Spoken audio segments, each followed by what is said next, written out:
یہ برابر ذمہ داری کے ساتھ کہہ رہا ہوں بھٹکل کے پولیس کے ذمہ دار لوگوں کو، اگر میری تقریر کے بعد آپ کو میری تقریر میں ایک جملہ بھی غلط نظر آئے گا تو آپ SMS بھیجا دینا کہ رک جاؤ، بھٹکل سے مت جاؤ، تم پر مقدمہ بک کرنے والے۔ میں بخوشی رک جاؤں گا۔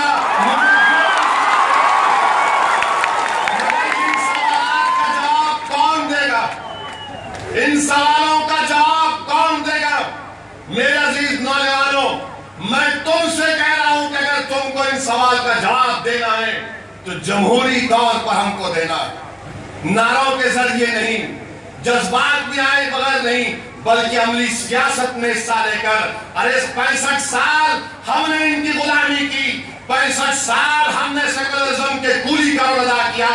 آج نوجوانوں، یہ سیکولرزم کا بوجھ ہم اکیلے نہیں اٹھائیں گے، یہ سیکولرزم کا بوجھ ہندوستان کا ہر آدمی اٹھائے گا۔ 65 سال سے اگر کوئی بوجھ اٹھا رہا ہے تو میں اٹھا رہا ہوں، میں تھک چکا ہوں اس بوجھ کو اٹھا کے، کیونکہ تم نے مجھے مزدور بنا دیا اور تم مالک بن گئے۔ اب میں مالک بننا چاہ رہا ہوں، تم بھی مزدوری کرو۔ 60 سال نہیں کر سکتے تو 5 سال کر کے دیکھو، کہ کیسے دور سے ہم نے، کن حالات میں ہم نے مقابلہ کیا، مگر کبھی بھی ہم نے وطن کے خلاف ایک بات نہیں کی۔ ہندوستان ہمارا وطن ہے، ہندوستان ہمارا وطن ہے، وطن سے ہمارا کبھی جھگڑا نہیں تھا۔ اقتدار کی کرسیوں پر بیٹھنے والوں سے ہمارے سوالات ہیں۔ آپ بتائیے مہاراشٹرا میں 75% مسلمان سلم میں رہتے ہیں، اس کا ذمہ دار کون ہے؟ میں ابھی خلیل صاحب کو رپورٹ بتا رہا تھا، سچر کمیٹی کے بننے کے بعد کنڈو کمیٹی کی رپورٹ بنائی گئی۔ کنڈو کمیٹی کی رپورٹ میں یہ کہا گیا کہ سب سے زیادہ جن لوگوں کے گھر میں پینے کے پانی کی لائن نہیں ہے، گھر کے اندر باہر نہیں ہے، 2 کلومیٹر کے دور اگر کوئی پانی جس کو نہیں ملتا تو مسلمان۔ ہم کو پینے کا پانی آپ مہیا نہیں کر سکتے۔ بتائیے اقتدار کی کرسیوں پر بیٹھنے والے، کیا یہی تمہارا انصاف ہے؟ ہم اس ناانصافی کا خاتمہ کرنا چاہتے ہیں۔ ہم چاہتے ہیں کہ ہمارے بچے پڑھیں۔ 10 سال مرکز میں ڈاکٹر منموہن سنگھ کی حکومت رہی۔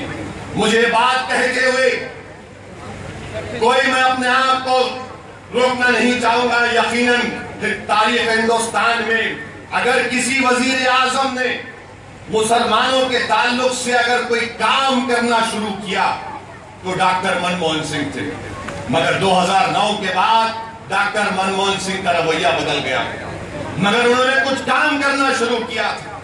مگر آپ بتائیے آج اس کے بعد کیا ہوا؟ کہاں گئے وہ تمام اعلانات؟ ہم پکار کر کہتے تھے کہ ہمارے بچے پڑھنا چاہتے ہیں، ہمارے بچوں کو اسکالرشپ دو، ڈیمانڈ ڈریون کرو، نمبر مت دو۔ آج پری میٹرک پوسٹ میٹرک اسکالرشپ کے لیے، ایک اسکالرشپ کے لیے ہمارے 15 سے 20 بچے اور بچیاں لڑتے ہیں۔ ہم پڑھنا چاہتے ہیں، ہم بھی بیٹھ کر اس راکٹ میں بیٹھ کر چاند اور مارس پر جانے کا خواب دیکھتے ہیں۔ آپ ہم کو موقع دو، ہم پڑھنا چاہتے ہیں، اسکالرشپ کو ڈیمانڈ ڈریون کرو۔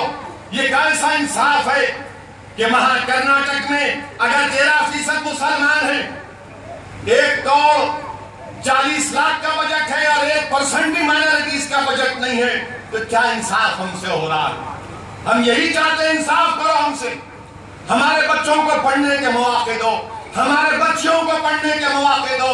ارے ہم بھی طاقتور بننا چاہتے ہیں، ہم کو مچھی مت دو، ہمارے سمندر میں ہم پکڑ سکتے ہیں، ہم کو مچھی پکڑنے کا ہنر سکھا دو، ہم مچھی پکڑنے کا ہنر جاننا چاہتے ہیں۔